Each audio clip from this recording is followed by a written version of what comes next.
Olá, tudo bem? Quando nós falamos da história do Brasil, do seu passado, sempre tivemos algumas situações bastante complexas e bem complicadas durante praticamente toda a história do país. Seja no período Vargas, seja nas questões que ocorreram no período regencial, no período Brasil Colônia, também no Brasil Império, passando também pelo Brasil República e mais recentemente, né, a ditadura militar, a redemocratização. Entender o passado é extremamente importante para que a gente possa compreender como foi que o Brasil chegou até aqui. E a partir de uma análise do passado, saber mais ou menos o que nós podemos fazer para mudar o futuro e para mudar nossa realidade. Mas é lógico que simplesmente olhar para o passado e não olhar para o presente simplesmente não funciona. Às vezes você precisa, de fato, olhar o presente e entender o que está acontecendo hoje para se preparar na curto, médio prazo e longo prazo para ver o que realmente a gente poderia fazer. E hoje, justamente para falar sobre o atual momento político diante da condenação do ex-presidente Bolsonaro, o programa Voz de Resistência tem a honra de entrevistar Chico Malta. Francisco Raimundo Malta de Araújo, conhecido como Chico Malta, é natural de Fortaleza, no estado do Ceará. É advogado e um militante pelas causas sociais e políticas. É membro do Partido Comunista Brasileiro, o PCB, famoso partidão. Foi diretor do Sindicato dos Bancários do Ceará de 1988 até 2000. Também foi um dos fundadores da Casa de Amizade Brasil-Cuba, no estado do Ceará. Também foi candidato pelo próprio Partido Comunista Brasileiro a governador do estado do Ceará e, mais recentemente, também disputou as eleições para a Prefeitura de Fortaleza. Seja bem-vindo, Chico Malta, ao nosso programa Voz de Resistência. Muito obrigado, uma satisfação imensa participar desse programa tão conceituado e tão ouvido por aqueles que buscam, né, encontrar caminhos para que possamos avançar na defesa das causas populares. Muito bom, nós que realmente agradecemos pela sua participação. Nós poderíamos começar com a primeira pergunta. Recentemente, o ex-presidente Jair Bolsonaro ele foi condenado, de fato, pelo Supremo Tribunal Federal. Anteriormente, ele já tinha, inclusive, perdido a sua possibilidade de se eleger, né? Ele está inelegível.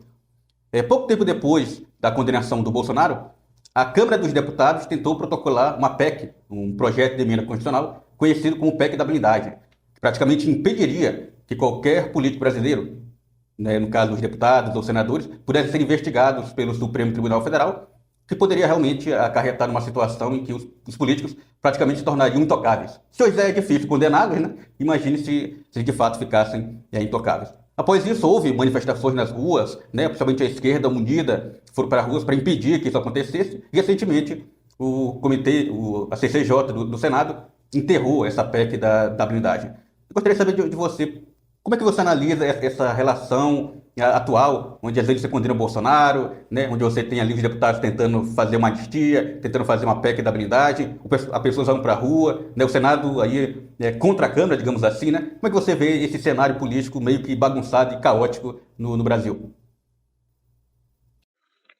Nós vivemos uma situação hoje no Brasil muito delicada sob diversos aspectos, né? Passamos um período de muita dificuldade, com o avanço da extrema-direita e do conservadorismo, né, conformado naquilo que se passou a chamar de bolsonarismo, né, os anos do governo Bolsonaro, em que os direitos da classe trabalhadora, as liberdades democráticas, né, o patrimônio público do nosso país foram extremamente atacados nesse período do governo Bolsonaro. Com a eleição do presidente Lula, uma eleição, diga-se de passagem, bastante apertada, né?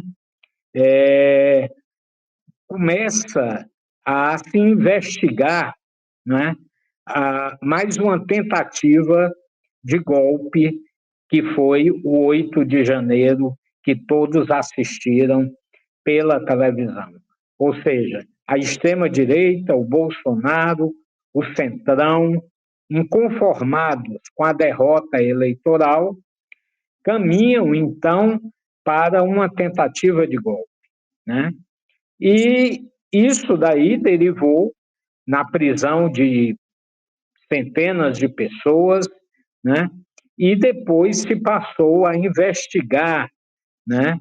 E a delação do ajudante de ordens do Bolsonaro teve um peso importante nisso, a participação tanto daqueles que planejaram como daqueles que financiaram. E pela primeira vez nesse país, especialmente depois da ditadura militar, né, dos 21 anos de ditadura militar, foi julgado pela maior corte judicial do nosso país um ex-presidente da República, alguns generais, né, outros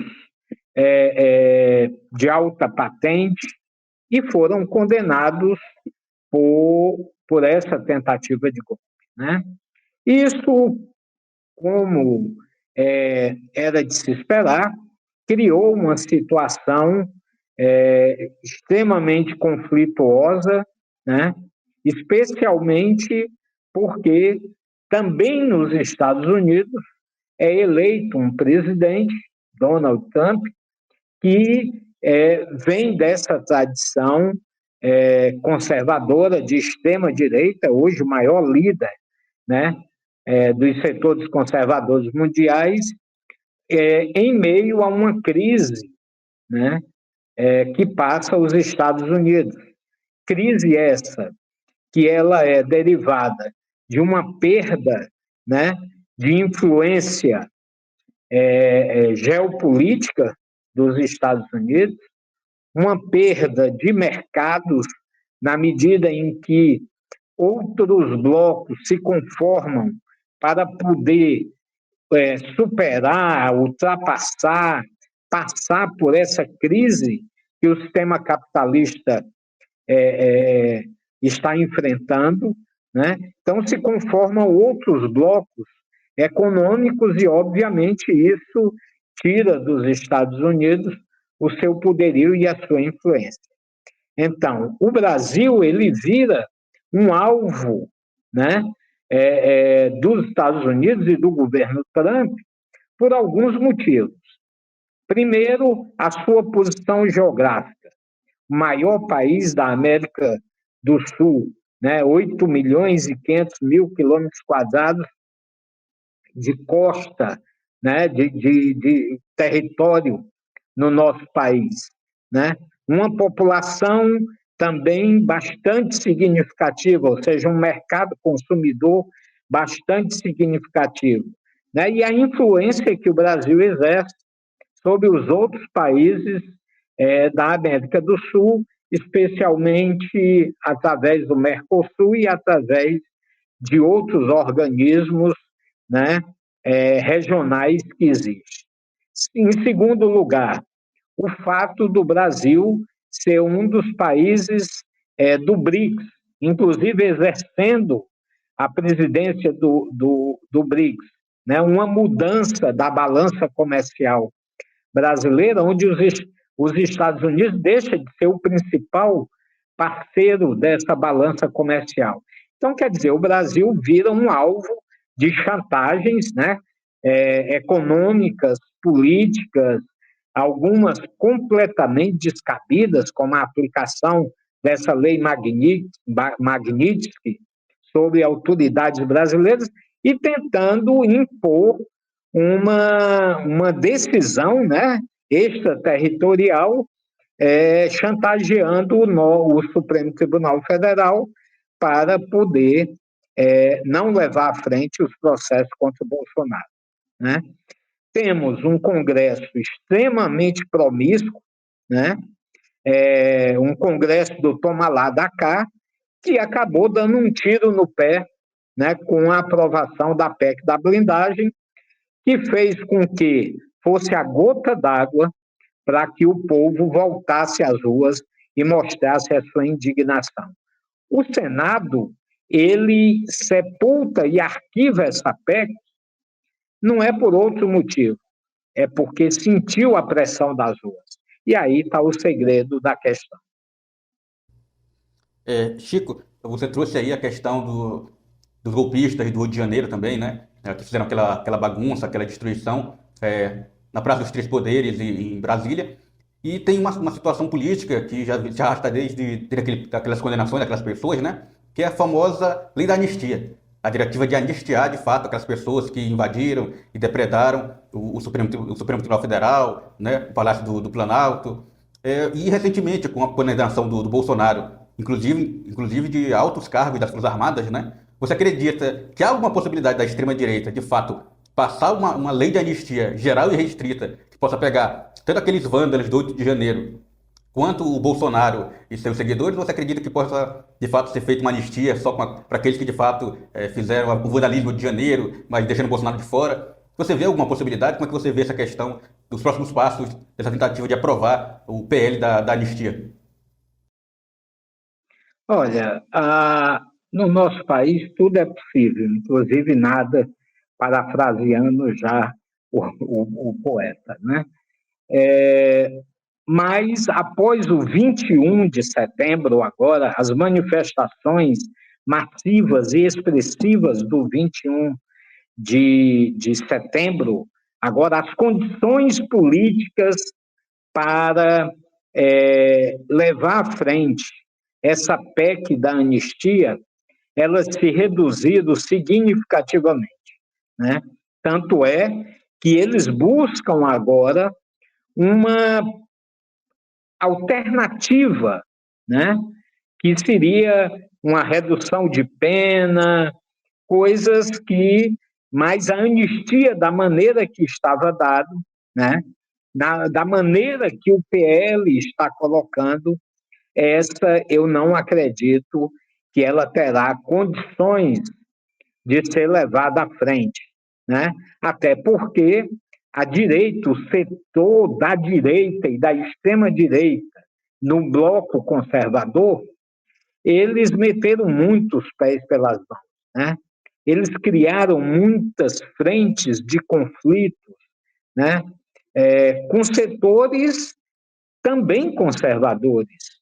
E isso daí causa, inevitavelmente, uma divisão, né, naqueles interesses maiores do bolsonarismo e do Bolsonaro através do partido PL, né?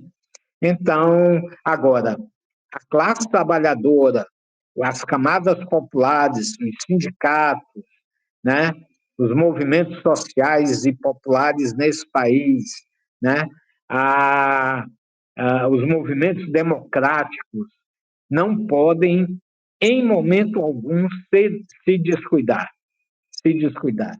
E não podem abandonar as ruas que é tradicionalmente da esquerda, que é tradicionalmente palco de lutas e reivindicações, havia sido capturado pela direita nesse país.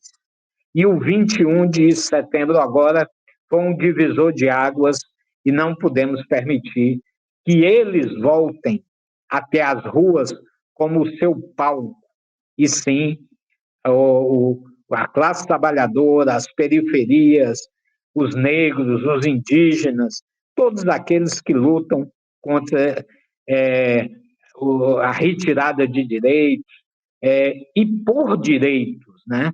Temos que lutar pelo fim da escala 6x1, pela redução da jornada de trabalho, né? E por tantas e tantas outras coisas que nós precisamos lutar para conquistar para a classe trabalhadora. Então, de sã consciência, eu não acredito que a PEC da anistia, da maneira que estava sendo concebida e encaminhada no parlamento, ela não tem condições políticas de ser vitoriosa. Malta, esse momento político que nós estamos vivendo, uma figura importante que tem se aparecido nos últimos momentos, né, é a atuação do Supremo Tribunal Federal, principalmente ali na pessoa do ministro Alexandre de Moraes, que de fato pela primeira vez, né, nós tivemos a condenação de um ex-presidente da República e de militares das altas patentes. E muitas pessoas dizem, inclusive, que é justamente por causa dessa atuação do ministro Alexandre de Moraes e do Supremo Tribunal Federal, também da Polícia Federal e de todo o nosso órgão, os órgãos judiciários, que é justamente por causa disso que os Estados Unidos sancionaram, né, os ministros do Supremo Tribunal Federal, inclusive o Alexandre de Moraes sendo pego aí na famosa Lei Magnitsky, né, uma pena aí de morte econômica, digamos assim, né? Com essa situação, você acredita que a extrema-direita estadunidense ela pode fazer alguma coisa mais forte para desestabilizar o Brasil, mais ainda do que já tem sido feito, principalmente ali a partir do Trump, né? Porque nós sabemos que os Estados Unidos são conhecidos mundialmente por planejarem golpes de Estado em praticamente todos os países do mundo, né? Você acredita que pode vir alguma reação ainda mais forte da extrema-direita estadunidense, caso o Bolsonaro de fato venha a ser preso, né, ir para a cadeia, ir para algum lugar nesse sentido? Olha, tudo é possível, partindo do imperialismo americano, né? Vejam o que está sendo feito de chantagem com a Venezuela, né? Nós não podemos esquecer que os Estados Unidos mantêm uma frota marinha, né? Da Marinha Americana no sul da América do Sul, né? A chamada Quarta Frota, né? Nós vimos agora esse deslocamento de 4 mil homens ali para o Caribe, né? E próximo ao Canal do Panamá, naquela região. Então, tudo isso é um jogo, né, de chantagem, né, de terrorismo, eles que falam em terrorismo, mas isso não deixa de ser terrorismo, né? E nós aqui no Brasil temos uma quinta coluna, né? Você veja que nas manifestações da direita e da extrema-direita, qual é a bandeira que eles estavam lá, o bandeirão que eles estavam lá carregando ali na Avenida Paulista? É a bandeira dos Estados Unidos, né? Se você vê nas manifestações da direita e da extrema-direita, faixas e cartazes pedindo a intervenção dos Estados Unidos aqui, né, através dos militares, né? E as classes dominantes no nosso país, elas não têm um sentimento nacionalista próprio de defesa do nosso país. Ela defende os interesses econômicos, patrimoniais, no frigir dos ovos. Mas uma medida de força nesse momento eu também considero pouco provável por uma razão muito simples, porque os Estados Unidos não está mais dando as cartas sozinho no mundo, como ocorreu durante algum tempo após o fim da União Soviética e do Bloco Socialista. Hoje nós temos a China como uma potência, né, econômica e militar, né? E existem outros países que também têm interesses econômicos aqui na América do Sul que jamais aceitariam de forma tranquila uma medida de força dos Estados Unidos. E em relação à questão que você colocou do Supremo Tribunal Federal, obviamente que os holofotes se voltaram para o ministro Alexandre de Moraes, né? Porque, na verdade, na eleição em que o Bolsonaro perdeu e o Lula foi vitorioso, por uma coincidência, o presidente do Tribunal Superior Eleitoral era o ministro Alexandre de Moraes, né? E no STF, né, ele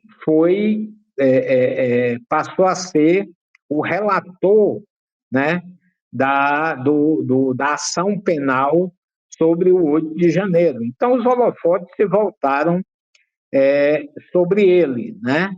Mas a decisão, né, que condenou Bolsonaro, os militares e delegado da Polícia Federal, deputado federal, tudo, uma decisão juridicamente legal e legítima, né?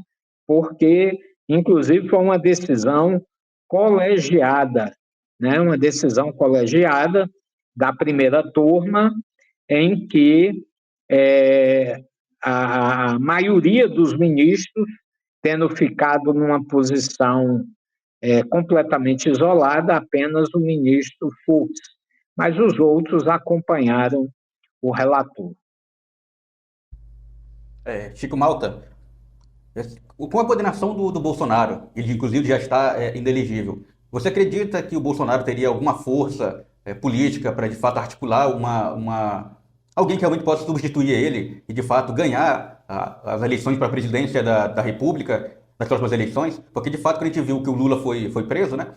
Ele até tem uma articulação, mas de fato ele não conseguiu eleger. Até porque a gente sabe que às vezes o cidadão brasileiro ele vota muito na pessoa, né? Na pessoa do Lula, na pessoa do Bolsonaro. Você acredita que o Bolsonaro teria alguma capacidade de articular algum nome realmente forte que pudesse unir a direita, a extrema-direita e vencer as eleições de 2026? Ou você acha que com a coordenação dele isso fica praticamente muito difícil, sepultado o bolsonarismo aqui no Brasil? Uma coisa que nós temos que separar é o Bolsonaro e o bolsonarismo, né? O Bolsonaro pode até, num determinado momento, ser até fritado, né, da política, mas o bolsonarismo, ele permanece. A direita e a extrema-direita, que no nosso país, historicamente, não passava de 15%, 20% de apoio eleitoral, ela cresce muito, né? E por diversos fatores, né? Um deles muito importante, que é a militância das igrejas evangélicas neopentecostais, né? Através de alguns expoentes aí que apoiam esse projeto da direita e da extrema-direita no nosso país, né? Uma outra, a situação do próprio povo, né? De agravamento da situação econômica, social do nosso povo, embora que em alguma medida tenha melhorado alguma coisa, né? Mas a situação do nosso povo é uma situação ainda muito difícil, né? E isso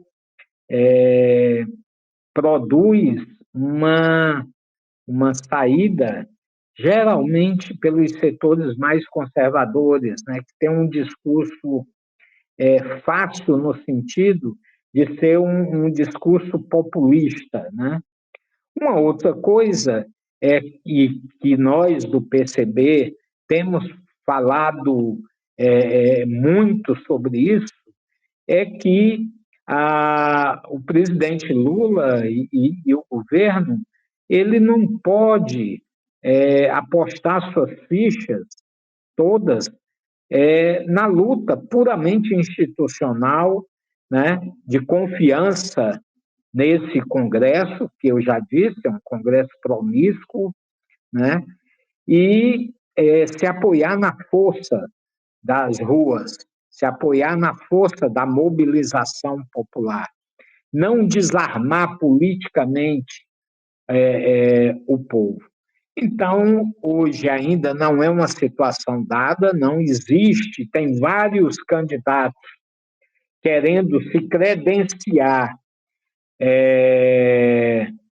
para ser o detentor do espólio do Bolsonaro, como o governador de São Paulo, né, Tarcísio de Freitas, que em plena taxação dos Estados Unidos sobre o Brasil, né, se apresenta apoiando o governo Trump, inclusive se deixando fotografar com o chapéu, o boné igual do Trump, né, do MAGA, né, que defende, né, os Estados Unidos fortes, né, como principal nação do mundo, né, e outros que também tentam se credenciar para isso, né?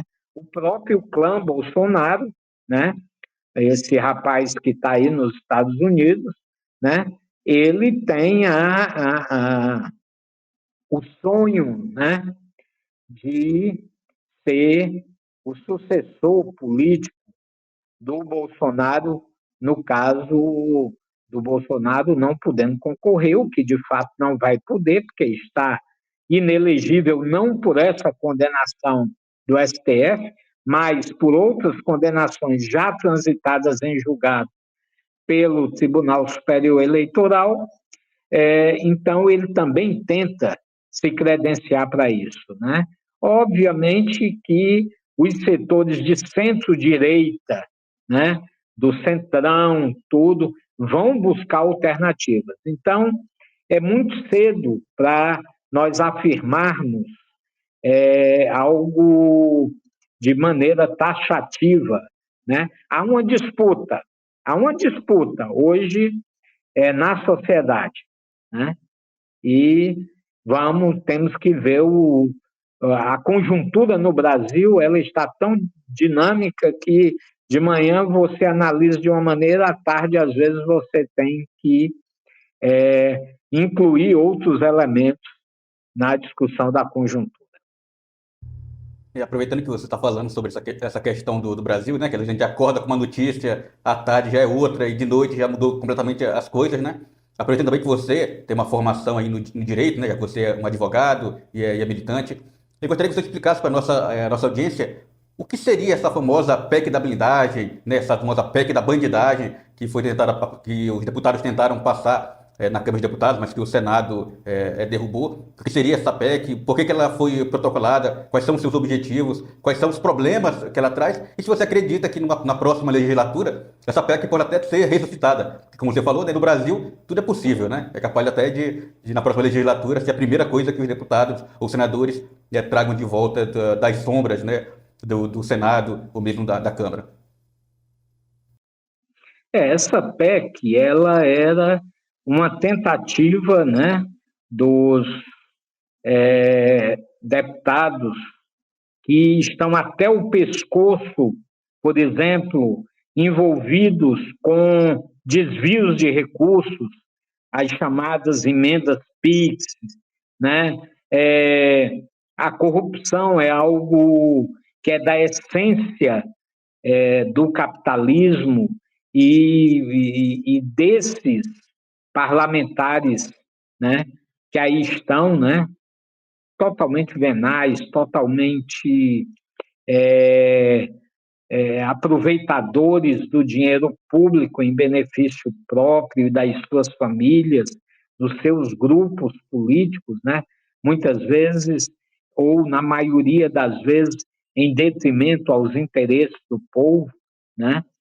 Essa PEC da blindagem, ela, na sua essência, visava tirar, né, do Supremo Tribunal Federal a possibilidade do Ministério Público, na verdade, porque não é o Supremo que propõe a ação penal, né? A denúncia ela é oferecida sempre pelo Ministério Público, né? E de abrir processos contra deputados, senadores, vejam bem, presidentes de partido. A PEC tinha lá uma cláusula que incluía os presidentes de partido como intocáveis, né? E que só poderia ser feito qualquer ação penal contra deputados, senadores, presidentes de partido, com autorização do Congresso Nacional, ou seja, eles mesmos, né, teriam a prerrogativa de autorizar ou não a abertura de processo contra eles.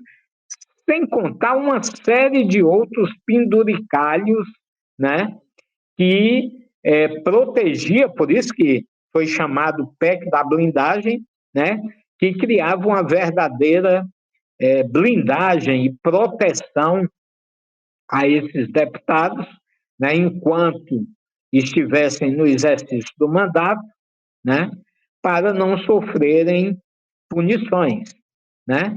Mas eles deram um tiro no pé, porque já vinha, né, uma série de acontecimentos aí, a taxação 50% do Brasil, né, as ameaças, isso vai criando uma insatisfação popular, né? E a PEC, a chamada PEC da blindagem, foi a gota d'água para que muitos setores, inclusive, que estavam acomodados, voltaram aí para as ruas, né? Voltaram aí para as ruas. Não à toa que o Senado sepultou essa ideia da PEC.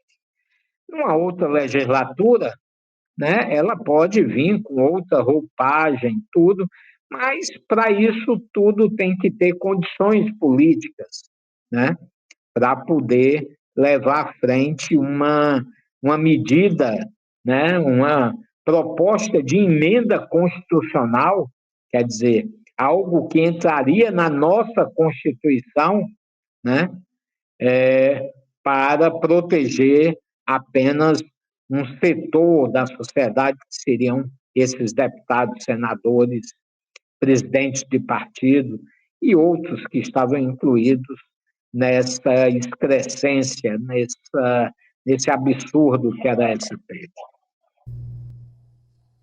Estamos aqui entrevistando Chico Malta, que é advogado e militante do Partido Comunista Brasileiro.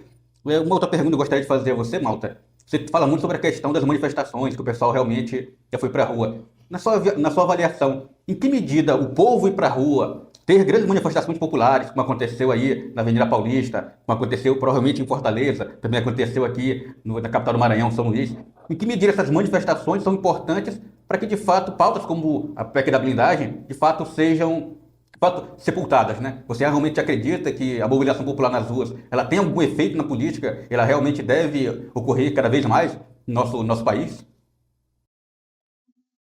Olha, é o caminho, a organização, né?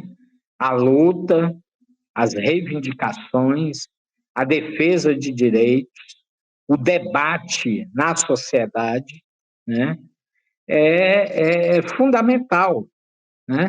Nós não podemos ver a direita e a extrema-direita indo para a rua, ocupando as praças, e a esquerda, os setores populares que conseguiram nesse país derrubar a ditadura militar, né? Conseguiram nesse país a muito custo, né? Defender os sindicatos, defender o movimento popular, né? Ficar simplesmente olhando, passivo, né? Então, é um elemento fundamental. As redes sociais, né? A luta institucional, mas especialmente povo mobilizado na rua, na defesa dos seus interesses. Esse é o grande trunfo que nós temos, né? E o 21 de setembro marca esse divisor de águas. Queira eu, queiramos nós, que todo esse processo de mobilização e de resistência continue no nosso país. Aproveitando que a gente está falando um pouco sobre essas pautas que de fato não interessam ao povo brasileiro, né? Com a PEC da anistia, né? Com a lei da anistia, com a PEC da blindagem, eu gostaria de saber de você, nesse cenário político atual que o Brasil está vivendo, quais seriam as pautas realmente importantes para a classe trabalhadora que realmente deveriam estar sendo pautadas no Congresso, pautadas na rua? O que você acredita que realmente são essas pautas que realmente importam para os trabalhadores, para a juventude, principalmente aqui no nosso Nordeste, né? No Norte-Norte do Brasil? O que você acredita sobre essa situação? Olha, veja bem, uma das questões muito importantes é o fim dessa questão do arcabouço fiscal, né? Que era o antigo teto de gasto, né? É inadmissível que mais de 40%, na verdade, quase metade do produto interno bruto do nosso país, da riqueza produzida no nosso país, ela seja destinada e garantida a pagar ao sistema financeiro, a pagar os bancos, né? Isso não pode, enquanto o restante é fatiado para a segurança pública, para a educação, para a saúde, para, ou seja, para toda a habitação, né? Para todos os outros, as outras demandas do nosso país. Então, nós, inclusive no nosso programa da nossa camarada Sofia Manzano, à presidência da República, nós propusemos uma lei de responsabilidade social, ou seja, é aumentar os gastos com saúde, educação, moradia, condições de vida do nosso povo, condições dignas, e o que sobrar é que, ou seja, inverter a lógica e a ordem disso, né? Uma das questões importantes disso. A outra questão muito importante é a defesa do SUS, né? 100% estatal. Nós temos que ter um serviço de saúde no nosso país de excelência, aprofundar e ampliar a universalidade, né, da saúde, né, com melhores hospitais, com uma rede de saúde maior, também é uma outra vergonha, né, que o nosso sistema de saúde seja sucateado em benefício dos planos privados de saúde. É preciso mudar essa realidade, né, do nosso povo que não pode pagar um plano de saúde e tem que ir para o SUS. Então, nós temos que valorizar o SUS, nós temos que ter um SUS de excelência, bons hospitais, ou seja, uma saúde gratuita para o nosso povo como direito. Nós temos que também valorizar, né, a escola pública, né, em detrimento do ensino privado aí, que tomou conta do nosso país, do ensino superior até o ensino infantil, ou seja, os grandes grupos educacionais que estão aí, preciso mudar isso, né? É preciso mudar e enfrentar o déficit habitacional nesse país, né? Ainda existem milhões de pessoas que não têm lugar para morar, enquanto existem aí mais imóveis desocupados do que pessoas precisando para morar. Então, é preciso transformar, inclusive, grande parte desses prédios públicos e privados que não são utilizados, requalificá-los para transformar em moradia popular, né? Nós precisamos melhorar as condições de vida da classe trabalhadora com a redução da jornada de trabalho para 30 horas semanais, porque o nosso povo não pode viver só para trabalhar e morrer. O nosso povo precisa viver, ter sua família, precisa estudar, precisa ter lazer, precisa exercitar sua fé, precisa ter outros momentos que fazem parte da universalidade da vida do ser humano, né? Então, é preciso nosso povo, e isso só será possível através da redução da jornada de trabalho, sem redução de salário e o fim da escala 6 por 1. É plenamente possível avançar. É plenamente possível avançar. Nós precisamos reverter, inclusive, as privatizações que foram feitas. Eu não sei se aí em São Luís ou no Maranhão, a concessionária de energia elétrica é a Enel, né? Mas nos lugares, pelo menos que nós sabemos, que a Enel é a concessionária de energia, é prestado um péssimo serviço, a rede sendo sucateada e a empresa só ganhando e auferindo lucros e mais lucros, né? Água, energia, não pode ser visto como mercadoria, é preciso ser visto como direito, e por isso uma obrigação do Estado, né? Então, quer dizer, é toda uma pauta que nós temos, né?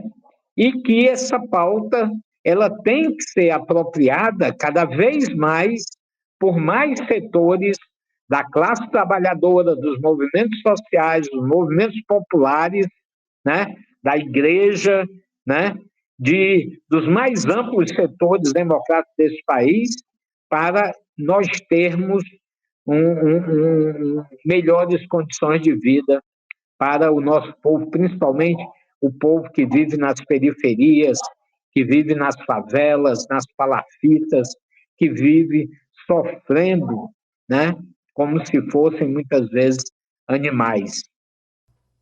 E aproveitando que você falou aí, né? No caso aqui no Maranhão, a concessionária de energia não é a Enel, né? No caso aqui nós temos a Equatorial, e que o povo aqui no Maranhão sofre com as altas tarifas, né, de energia. A gente sabe que a energia elétrica hoje ela consome uma parte significativa dos recursos públicos, dos recursos das famílias, né? Então, às vezes impedindo, né, o trabalhador de comprar uma carne, comprar uma roupa melhor, poder viajar, né? Tem realmente que gastar com uma energia que já é cara, uma tarifa que todo ano, né, o serviço não melhora, mas todo ano ali tem um aumento, né? E aí você pode realmente ver que, inclusive, os deputados aqui do Maranhão, que poderiam estar falando sobre isso, né? Porque as pautas aqui no Maranhão é a água, é a energia, né? Não, a maioria deles realmente está mais preocupada em apoiar a PEC da blindagem, tanto que a maioria esmagadora dos deputados aqui no Maranhão votaram a favor da PEC da blindagem. Aqui também que aí no Ceará, a maioria, infelizmente, dos deputados também deve ter apoiado essa maldita PEC da blindagem. E nós poderíamos ir agora para um outro assunto importante, aproveitando que você foi diretor do Sindicato dos Bancários, né? A gente viu nos últimos anos, né, uma diminuição, de fato, da atuação dos sindicatos, né? Sindicatos que no Brasil já foram extremamente importantes, muito poderosos. Vamos lembrar aí, por exemplo, dos famosos sindicatos do ABC, os sindicatos bancários também, né, historicamente também são sindicatos realmente fortes, o sindicato da educação, os sindicatos da saúde. Mas nos últimos anos vemos que o sindicato eles têm perdido muita força, inclusive perdido muitos filiados, digamos assim, né? Só vê que a taxa de sindicalização no Brasil ela só vem decrescendo a cada dia que passa. Então eu gostaria de saber de você como é que os sindicatos, os movimentos sociais podem se articular para que de fato a gente consiga continuar tendo esse movimento nas ruas que acontecem, né? O sindicato, por que tem essa crise no sindicato e o que eles poderiam fazer, né, suas articulações, para de fato voltarmos àquele período em que de fato os sindicatos tinham muito poder, né, tinham uma atuação política mais forte, que de fato conseguia arrastar ali milhares de pessoas nas ruas para de fato defender os interesses da classe trabalhadora. Olha, eu fui diretor do Sindicato dos Bancários aqui do Ceará por 12 anos, né? Fui do Comando Nacional de Negociação com a FEBRABAN, né? Participava das mesas nacionais e, na minha época, eu saí de banco já em 2000, ou seja, fazem 25 anos, né? Mas, na minha época, haviam 800 mil bancários nesse país. Nossa database era 1º de setembro. E todos sabiam que 1º de setembro os bancários entrariam em greve e eram greves altamente mobilizadas, né, fortes em todo o país, né? Os bancários sofreram com duas questões importantes nesse período. Uma foi a forte automação bancária, né? Enquanto a população brasileira cresceu, os lucros dos bancos crescem ano a ano, né? Mas o número de bancários ele reduziu exponencialmente nesses últimos 25, 30 anos para cá, muito em função da automação bancária, né? Que veio, na verdade, substituir aquele trabalho que era feito pelo bancário, né? Você entra hoje numa agência bancária, é um verdadeiro deserto, né? Porque hoje tem uma máquina que faz todo o serviço de pagamento, de depósito, de saque, tudo é um verdadeiro caixa, como o nome diz, caixa automático, caixa eletrônico, né? E outros setores, quem foi bancário lembra, na época que cheque, hoje nem se usa mais cheque, mas tinha a compensação bancária em que giravam uma quantidade imensa de documentos físicos. Então, quer dizer, tudo isso foi responsável pela redução enorme do número de bancários. Aí pode alguém pensar numa lógica formal, então você é contra a tecnologia? Não, pelo contrário, eu sou a favor cada vez mais do avanço tecnológico. Mas só que essa tecnologia, ela não pode vir só em benefício das classes dominantes, né? Ela tem que vir em benefício da classe trabalhadora também, né? Porque a automação, a tecnologia, ela não deixa de ser, aliás, ela é uma criação da inteligência humana, né? Uma produção a partir do conhecimento do ser humano, né? Hoje aqui, por exemplo, em Fortaleza, não sei se aí ocorre a mesma coisa, mas, por exemplo, não tem mais o trocador de ônibus, né? Hoje só tem um motorista. Por quê? Porque quem quer andar de ônibus aqui compra um cartão eletrônico e no ônibus tem um aparelho chamado GET. A pessoa entra no ônibus, passa ali no GET, quer dizer, quantos e quantos cobradores de ônibus urbano perderam um emprego, né? E isso a gente pode falar em diversos outros setores, na educação, por exemplo, né? Com as plataformas de educação dos grandes grupos aí, do ensino, pelo ensino à distância, né? O EAD, quantos e quantos profissionais da educação aqui e ali ficaram também desempregados, né? Então, o seguinte, e os sindicatos, eles, indo à sua pergunta especificamente, eles contavam com o chamado imposto sindical, né? O imposto sindical que era um dia de trabalho de todos os trabalhadores, independente de serem sindicalizados ou não, que descontava a favor do sindicato, né? Aqueles sindicatos que eram combativos, né? Que eram sindicatos de luta, utilizavam o imposto sindical em função da luta, da organização, das greves, das campanhas salariais, mas muitos sindicatos, né, que a gente dizia sindicatos cartoriais, né, não faziam luta, né, não faziam luta, e esses sindicatos, eles sofreram muito com o fim do imposto sindical, né? Muitos deles fecharam, não tiveram condições de continuar. O índice de sindicalização no Brasil sempre foi baixo, né? Sempre foi baixo.